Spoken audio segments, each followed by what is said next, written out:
Ikalawa ng Setyembre, taong 1865. Ipinanganak si Simeon Ola, ang Bicolanong general na lumaban sa himagsikan ng Pilipinas laban sa Espanya at Amerika. Sinimulan niya ito sa pamamagitan ng paghahanda sa bayan ng Dinobatan, gamit ng kanyang koneksyon sa simbahan at bilangguan dito upang mangalap ng karagdagang mga kasamahan at mga armas para sa revolusyon.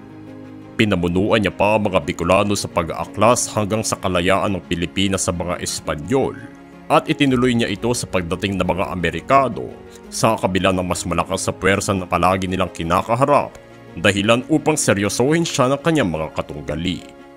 Kinikilala pa si Ola bilang ang pinakahuling general na sumuko sa Estados Unidos matapos sa mahabang mga negosasyon sa pagitan ng bawat panig, kung saan inareglo niya ang amnestiya ng kanyang mga sundalo.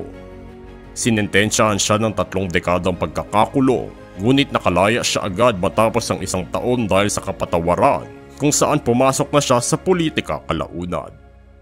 Pumanaw siya sa edad na 87 at ipinangalan sa kanya ang kampo ng Regional Police Command sa lungsod ng Legazpi.